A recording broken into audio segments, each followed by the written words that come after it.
No Globo Repórter de hoje, uma aventura na Austrália. O país das Olimpíadas do ano 2000 guarda em seu território a mais fascinante vida selvagem. Na terra, bichos que você não encontra em nenhum outro lugar.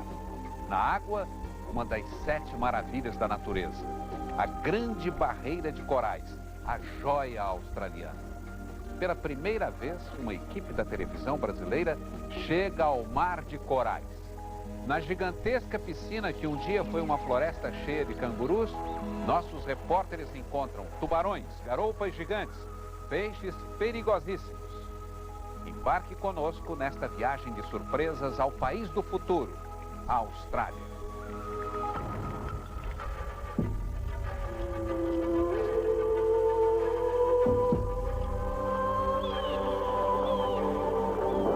Parece que foi ontem, mas é o presente de uma superpotência.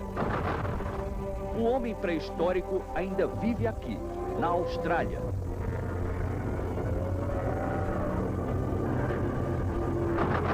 A ilha que virou o país do futuro tem gente da Idade da Pedra. Surpresas da terra dos cangurus.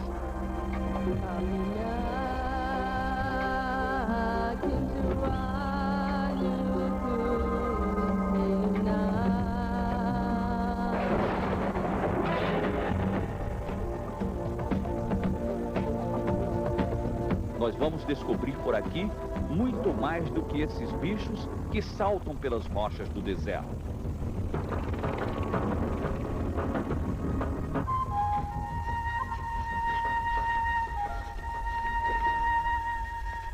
Sai da toca um animal raríssimo, que só existe na Austrália e na Nova Zelândia. Este encontro é mesmo muito difícil. Que criatura é esta que tem bico de pato e nada como um peixe? As garras são venenosas. E o mais estranho, é mamífero, mas bota ovo. O nome dele é também muito curioso, ornitorrinco. O que ele tem de diferente, tem de acanhado. Prefere os passeios noturnos, talvez para não ser visto.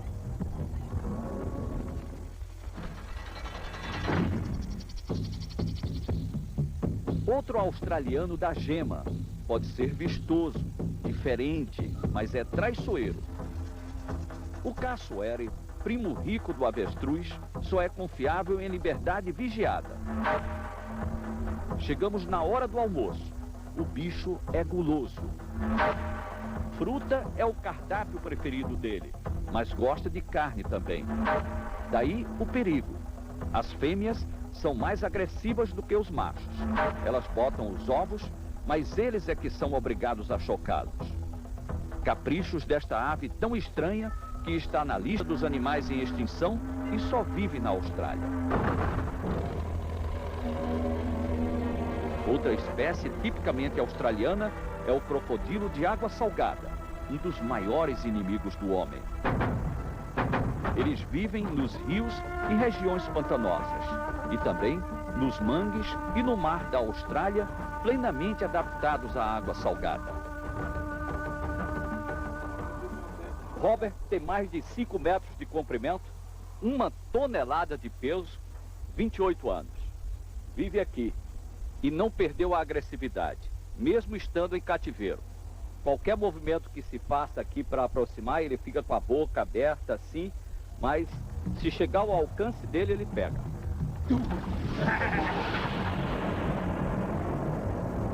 Já pegou até o tratador.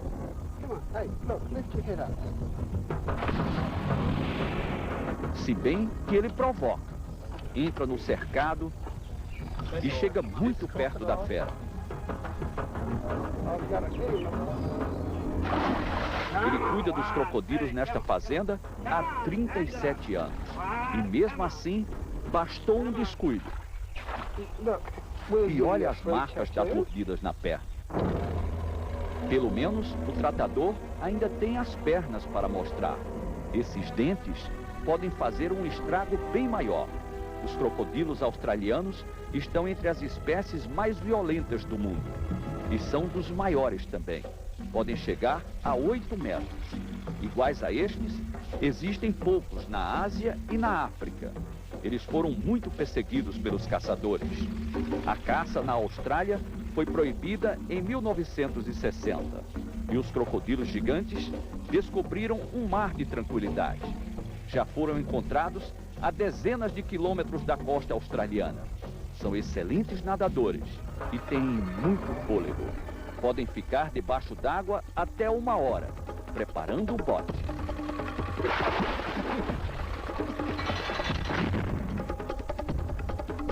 E o ataque é quando menos se espera, porque o crocodilo gigante não fica só no mar. Ele segue a correnteza para dentro dos rios, bem longe das praias. É muito comum ver um Robert escondido no mangue. Topar com esses bichos é sempre uma terrível surpresa.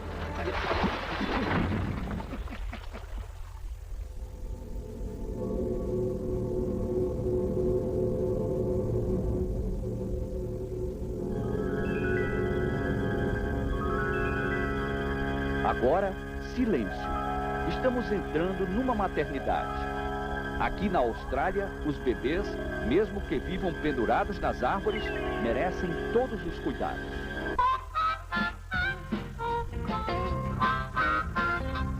Este é o território de mais uma exclusividade deste país.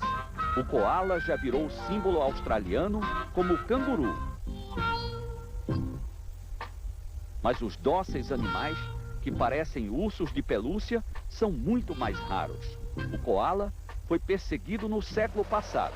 A pele macia era usada como casaco. A matança foi proibida antes que fosse tarde demais. Além da caça, outra ameaça. O coala só se alimenta de alguns tipos de eucalipto. Se a árvore vai ficando mais escassa, ele não tem o que comer e dificilmente sobrevive. Hoje, os biólogos lutam para evitar o fim desta espécie que se dá tão bem com a gente. Jenny diz que graças aos pesquisadores e voluntários, ainda existem 100 mil coalas na Austrália. Mas eles precisam de atenção e carinho o tempo inteiro. Bicho manhoso este coala. Tem um jeito de ser só dele. É muito dorminhoco.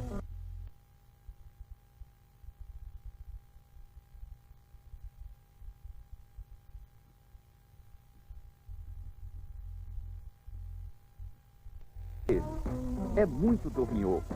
Passa 20 horas por dia dormindo, para poupar energia. Na hora do sono, fica assim, abraçado à árvore. Não cai nunca. As garras compridas garantem o equilíbrio perfeito. Mas são temperamentais. Todo coala é ciumento. Tem um truque para atrair a namorada e espantar os rivais. Uma glândula no meio do peito libera um perfume irresistível quando ele se coça na árvore.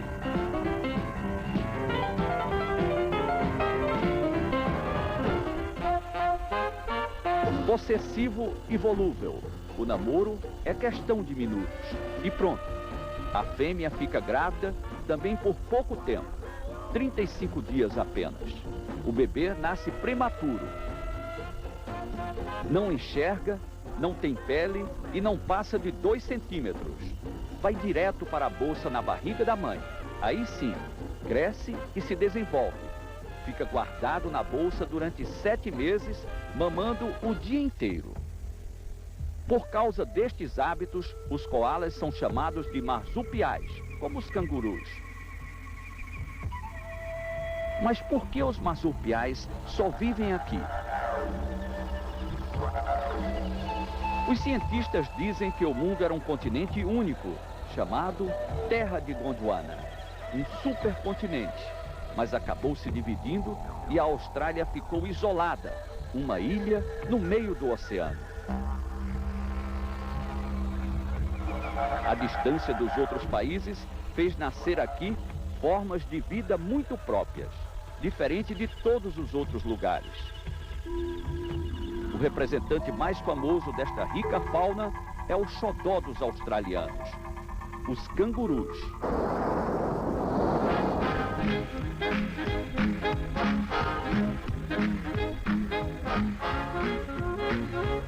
Tão queridos, mas viraram praga na Austrália. Eram 4 cangurus por habitante.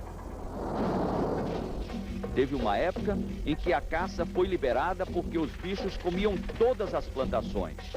6 milhões de cangurus foram mortos num ano. Agora, os caçadores têm um limite. Só 3 milhões de cangurus podem ser mortos por ano. A Austrália come e exporta a carne do símbolo nacional. Na verdade, são 50 espécies de cangurus, desde os anões de 1,5 kg até os vermelhos do deserto, que medem 2 metros, e um raríssimo, o albino, que mal consegue abrir os olhos na claridade.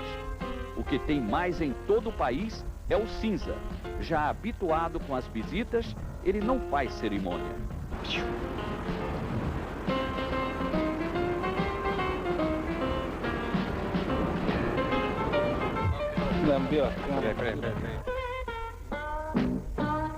Até flagramos o momento de intimidade de um casal cinzento.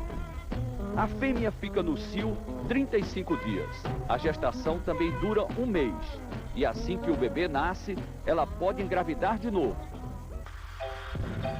É capaz de ter um filho na bolsa, outro na barriga e ainda amamentar o mais velho. Por isso, produz 2 tipos de leite. Os filhotes são muito apegados à mãe. Depois de ficar 8 meses dentro da bolsa, ainda merecem carinho durante 1 ano e meio. Mas o instinto maternal às vezes falha. Se a mãe ficar nervosa ou se sentir ameaçada, pode rejeitar o filho. Expulsa o bebê da bolsa. Foi o que aconteceu com Willow, que está agora com 6 meses vivendo numa bolsa improvisada. Bolsa mesmo, a da persistente bióloga Karen. Vai para cima e para baixo na sacola toda forrada. A pequena órfã dá trabalho. A mãe adotiva cumpre um ritual 6 vezes por dia. Prepara a mamadeira e se desdobra em mimos.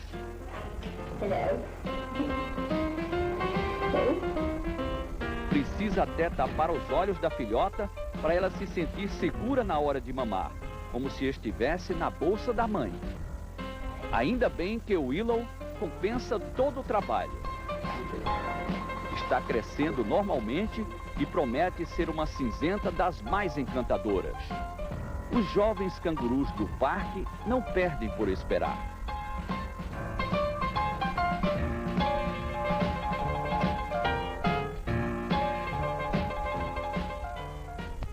Daqui a pouco vamos chegar à Ilha dos Golfinhos Selvagens, mergulhar no Mar das Maravilhas e cruzar com tubarões, peixes perigosíssimos e uma dócil garoupa gigante.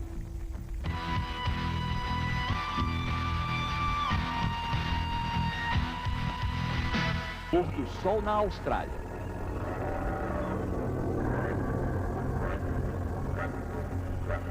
Estamos na Ilha de Moreton, que também é conhecida como a Ilha dos Golfinhos Selvagens.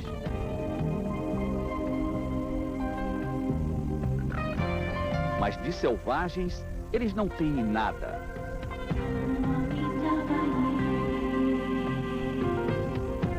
Como todos os golfinhos, os australianos são amigos, quase gente.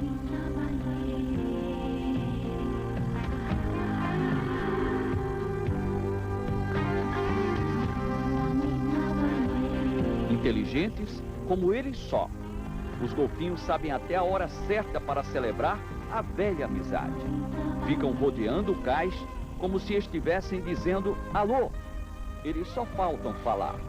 Aprenderam que às 6 em ponto, os cientistas vão até a praia para uma sessão de trocas. Os biólogos oferecem o jantar enquanto pesquisam estes alegres mamíferos do mar. Há 3 anos e meio é assim. Eles só não aparecem na época do casamento e lua de mel. A pesquisadora Nancy conta um momento emocionante. Foi quando um filhote nasceu e a mãe correu para mostrar a surpresa, sem nenhum receio e com toda a confiança.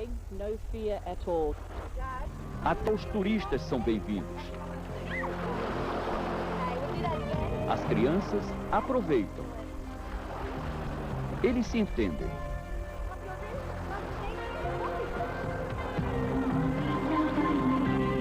A experiência com os golfinhos deu tão certo que os biólogos estão tentando conquistar também outro velho dono da ilha.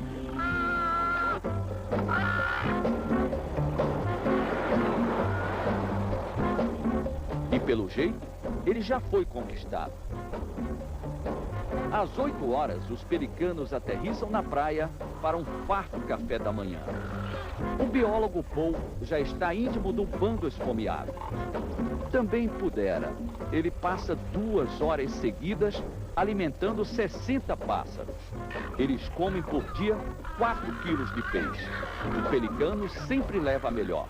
Com esse bico, a concorrência é desigual. Paul já observou. As aves são pontuais, menos no verão, entre dezembro e abril, quando os filhotes nascem, eles ficam nos ninhos. Mas nem tudo é tranquilidade nestes mares. A Austrália esconde nas profundezas muitos perigos. Peixes, moluscos, corais, águas vivas que matam. Criaturas do mar que parecem inofensivas, mas estão cheias de veneno. Para conhecer esses bichinhos estranhos, é só mergulhar aqui. Topamos o desafio. Afinal, vamos conhecer alguns desses bichos que matam.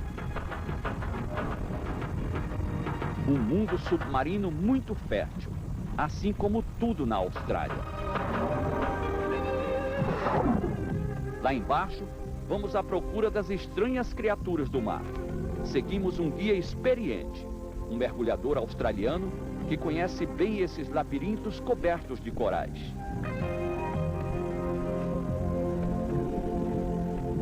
Descemos a 30 metros.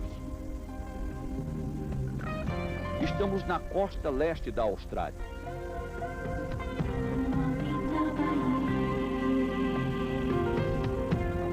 A primeira reação que a gente tem é admirar o jardim magnífico, perfeito, que só a natureza pode criar. Cores, formas, texturas, luzes, um espetáculo que quase hipnotiza.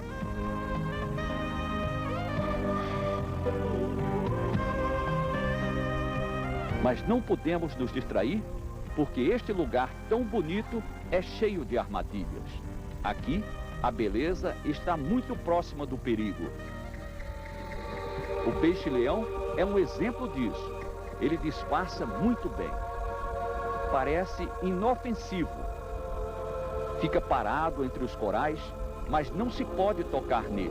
O peixe-leão é venenoso. O veneno é muito ativo e se encontra em cada um dos 13 espinhos que ele tem no corpo. Tão pequeno, mas mortal. No mar da Austrália, existem mais de 300 tipos de tubarões. Do temível tubarão branco ao inofensível galha branca. A maioria dessas espécies convivem em paz com os mergulhadores. Eu e o cinegrafista Paulo Zero vamos ao encontro deles. Esse tubarão tem uma manchinha branca na barbatana. Ele agora está voltando. Não é uma espécie agressiva. Eu posso até me aproximar dele. Paulo Zero está chegando agora bem perto com a câmera. É um tubarão pequeno. Não representa nenhuma ameaça para os mergulhadores.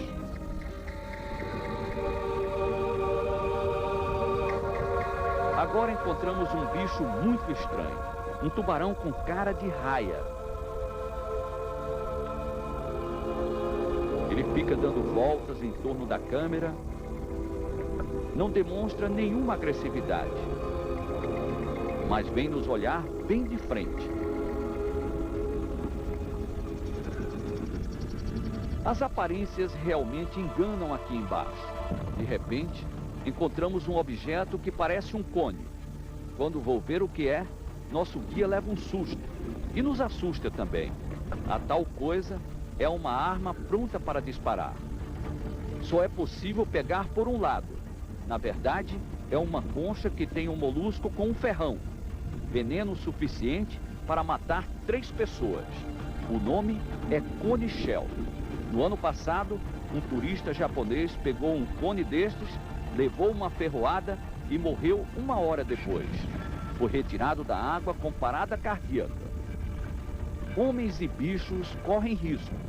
O perigo está sempre por perto. Mas o peixe palhaço não é bobo. Ele leva a sério a rotina contra os predadores. Se esconde numa planta carnívora. Ele pode. Só ele. É o único peixe imune à toxina da anêmona. Fica ali no meio dos tentáculos o tempo inteiro, de olho no inimigo. A raia gigante também tem instinto de sobrevivência. Toda essa suspensão na areia tem um motivo.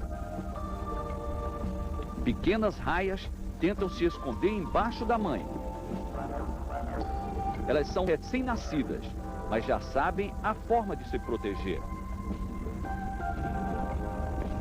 Esta é uma cena muito rara. Uma raia cinza gigante protegendo os 4 filhotes.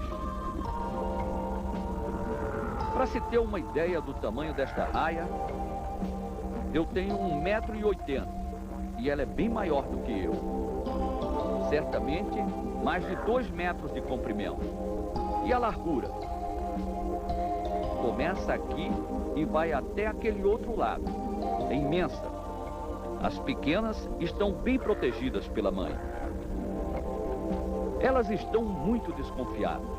Talvez seja este o primeiro encontro das pequenas raias com os mergulhadores.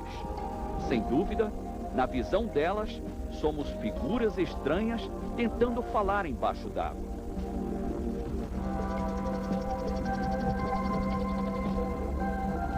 Outra criatura gigante nos recebe toda à vontade. Olha o tamanho da tartaruga. Tem a calma da sabedoria.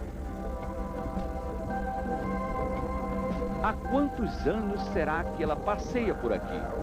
Deve conhecer todos estes caminhos. Vamos deixá-la seguir em paz.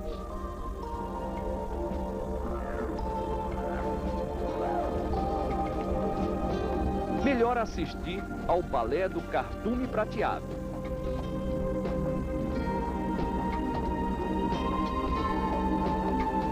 Lá vão os peixes em fila, desconhecendo os sobressaltos humanos.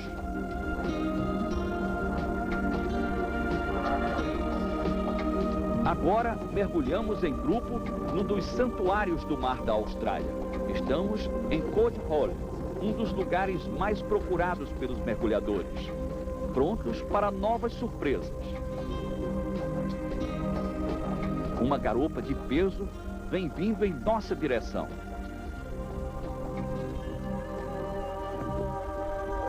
Ela se aproxima cada vez mais.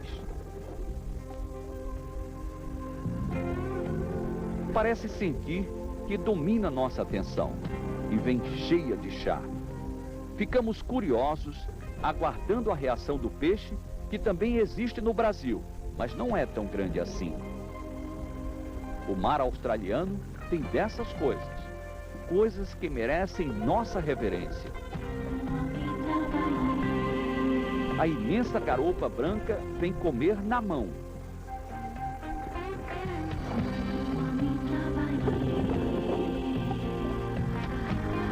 E se deixa tocar. Um momento de carinho inesquecível para os mergulhadores.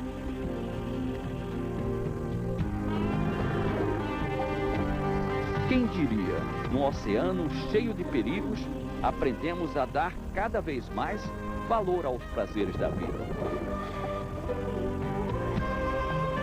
E por falar nisso, é hora de subir. O ar já está acabando. As maravilhas do mar da Austrália são de tirar o fôlego.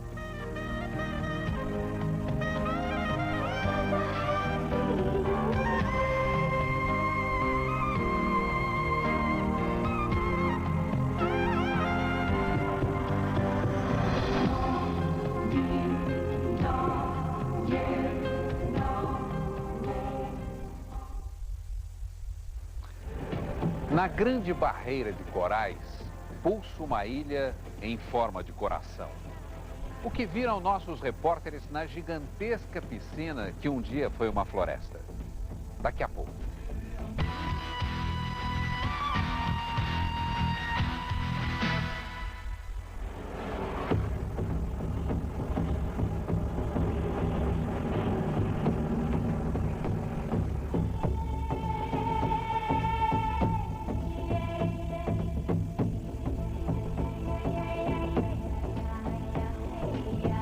Um tesouro vivo para ser descoberto no meio do oceano. Vamos até lá, desvendando a costa da Austrália. O país do tamanho de um continente nos atrai para mais uma aventura.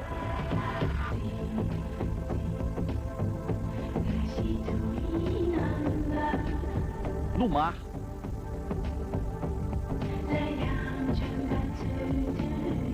nas dunas gigantes,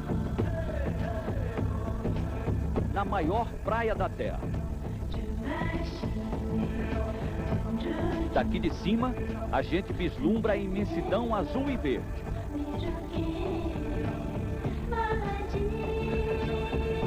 – 900 ilhas na gigantesca piscina australiana.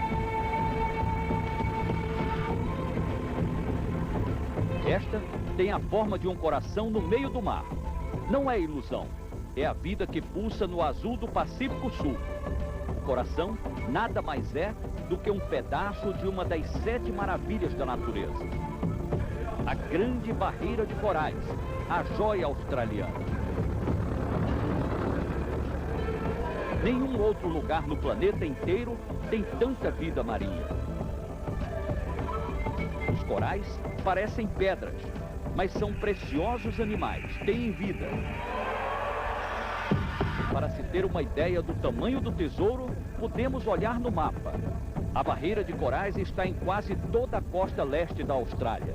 Se fôssemos comparar, seria praticamente a mesma distância entre o porto do Rio de Janeiro e o porto do Recife. 2.300 quilômetros de corais. A barreira é tão grande que foi vista do espaço pelos astronautas. A água é um espelho com luz prateada. O cenário é magnífico para os aventureiros. E queremos ir a um lugar ainda mais longe, ainda mais belo.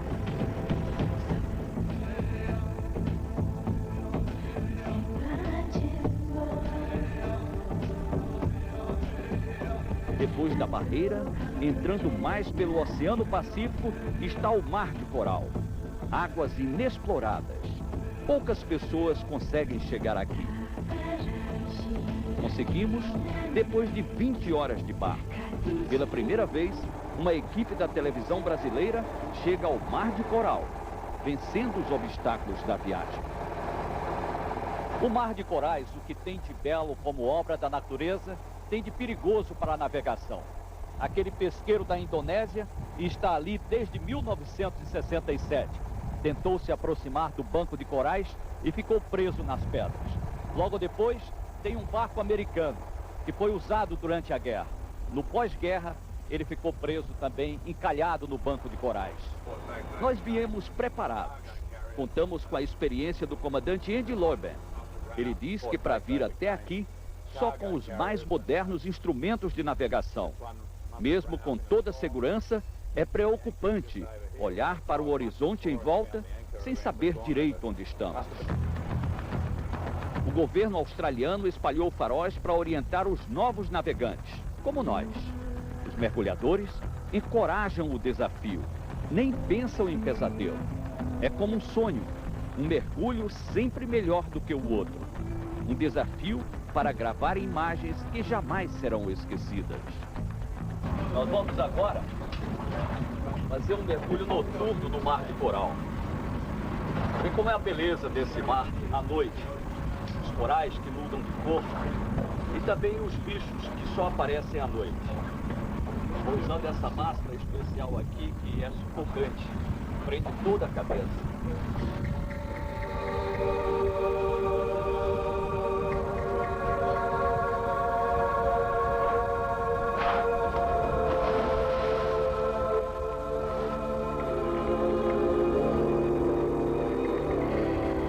Olha o tamanho da tartaruga.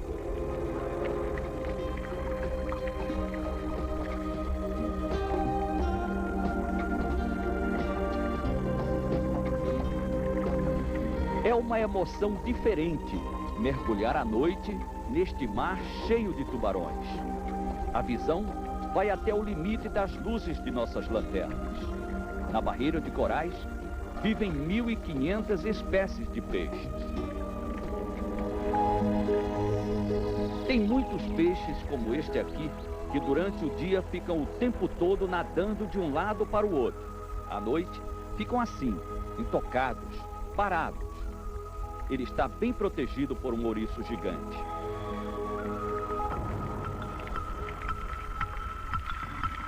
Quem sai calmamente na escuridão é um tubarão bem diferente. Parece um tubarão-anjo ou um pequeno leopardo. Esse não ataca ninguém, mas nos faz lembrar que mais de 300 espécies de tubarões vivem no mar da Austrália.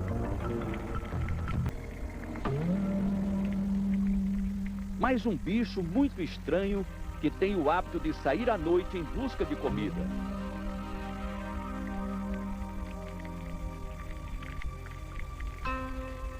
Parece uma pedra andando na escuridão.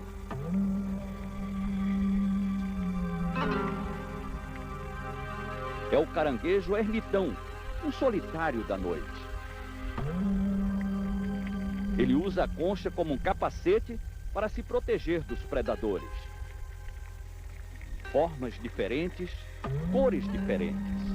A barreira da Austrália tem mais de 400 tipos de corais. Chega por esta noite. Antes de continuar os mergulhos mais ao sul da barreira, procuramos um especialista em corais, o professor John Tilley, pesquisador do Departamento de Ciências da Universidade de Queensland. O professor John estuda os corais há 40 anos e chegou à conclusão que nenhum coral é igual ao outro, como as pessoas. Por mais que os cientistas estudem um tipo de coral, quando olham para outro, mesmo perto, acabam tendo que descobrir milhares de novidades. O professor John nos revelou uma curiosidade. Disse que alguns dos mais eficazes protetores solares existem graças aos corais. Eles têm uma substância contra os raios de sol. Os corais são sensíveis como toda joia. Voltamos ao mar. Vamos mergulhar de novo. O tempo não está ajudando, muito nublado. Mas a barreira de corais da Austrália é sempre bonita, com tempo bom ou com tempo nublado. Vamos descer mais uma vez. Esse paraíso, considerado uma das 7 maravilhas da natureza.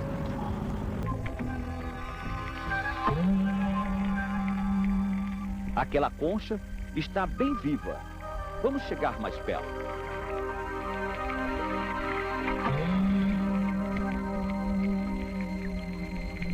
Eu vou tocá-la.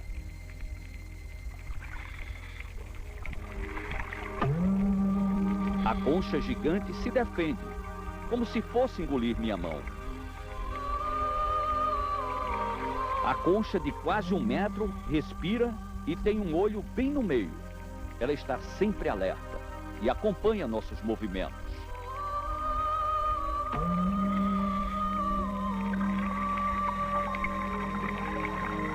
Importante não pegar nos corais. Eles estão vivos e devem ser preservados. Afinal, a Grande Barreira de Corais é considerada pelas Nações Unidas como patrimônio da humanidade. Um tesouro da natureza que deve permanecer intocável pelos homens.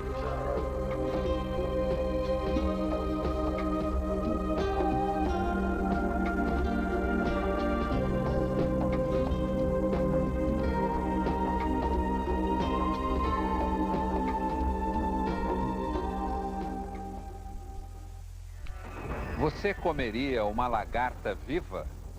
Daqui a pouco, revelações de uma passagem pelo deserto, o pedaço da Austrália que lembra o sertão nordestino.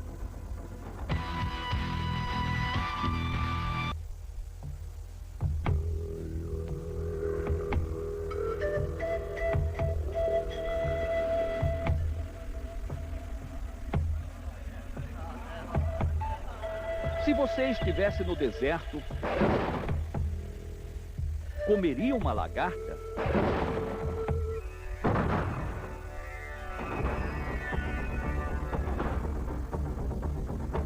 Dá para imaginar que no meio de tanto mar, a Austrália seja parecida com o sertão do Nordeste? 70% do território australiano são áreas desérticas. E os habitantes daqui aprenderam a saborear o bicho da árvore seca. Lagarta crua ou assada. O cardápio não é dos australianos, é dos aborígenes, os primeiros habitantes da Austrália. Aqueles que parecem da Idade da Pedra. Com tanta modernidade em volta. O país do futuro, que vai ser a sede das Olimpíadas do ano 2000, é um dos mais ricos do mundo. Tem petróleo, turismo, exporta animais, enfim, é um gigante como o Brasil, mas tem muito menos habitantes. Enquanto somos 157 milhões, a Austrália tem apenas 18 milhões de habitantes.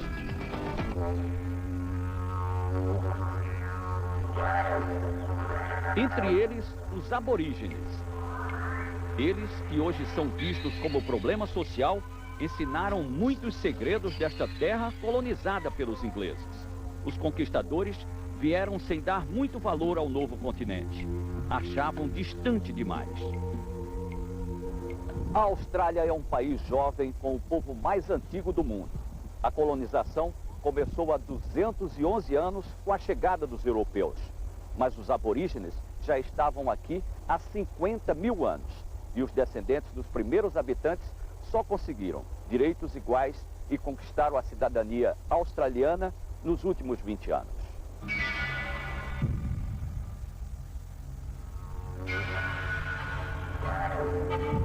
Os aborígenes carregam até hoje o peso da discriminação. São quase mendigos, vagando pelas praças e ruas das cidades, como faziam no deserto. Nômades, eles se mudavam de um lugar para o outro e não param em lugar nenhum. Quando viviam da caça, o canguru era o prato preferido dos aborígenes. Foi assim que eles inventaram o bumerangue, a arma tão veloz como o símbolo australiano. Estamos no deserto em Alice Springs. Hoje ainda tem muito canguru por aqui. Aborígenes mesmo, só o nosso guia. Ele bem que tentou. Ok.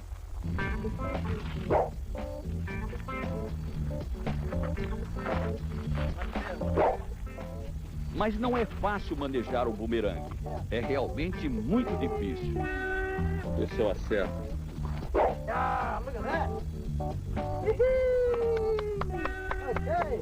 Só que eu tentei acertar lá e não aqui atrás. Podemos ver como o bumerangue funciona nas mãos de um aborígene treinado. Este é um parque de preservação da cultura aborígene, onde vamos descobrir muitas habilidades deste povo. Mesmo sem a caça, o bumerangue vai e volta, ao sabor do vento, como o povo aborígene, apegado apenas ao jeito de tocar a vida. Vida simples e carregada de mistérios. Eles acham que vieram da terra. Só a terra tem valor. O sustento é a natureza. A floresta de eucaliptos dá os instrumentos necessários para a sobrevivência. O bumerangue, a lança e o sopro do didgeridoo. O vento, a chuva e a seca têm outro sentido por aqui. E a lagarta deve ter outro sabor. A começar pela caça, no chão de pedra. A fogueira foi acesa para os convidados. Agradecemos o banquete. Afinal, cada um de nós tem um pouco de vida aborígene. Isso aqui é gostoso, tem gosto de queijo. Queijo. Segura aqui, ó. Parece... Pão de queijo. Castanha de caju. Engoliu. Parece castanha de caju. Não, tem que morder. Eu sei, mas eu engoli, mas parece castanha de caju. Você sabia que Sydney, uma das cidades mais avançadas do planeta, nasceu para ser uma prisão?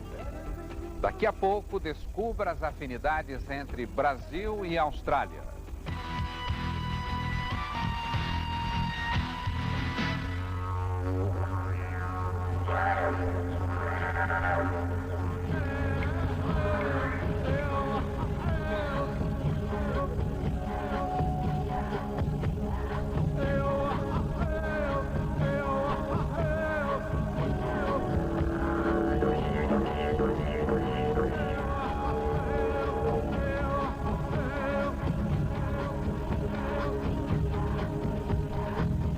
Se fôssemos conquistadores, cobiçaríamos a Austrália. De fato, temos coisas em comum. O mapa mostra o motivo das afinidades.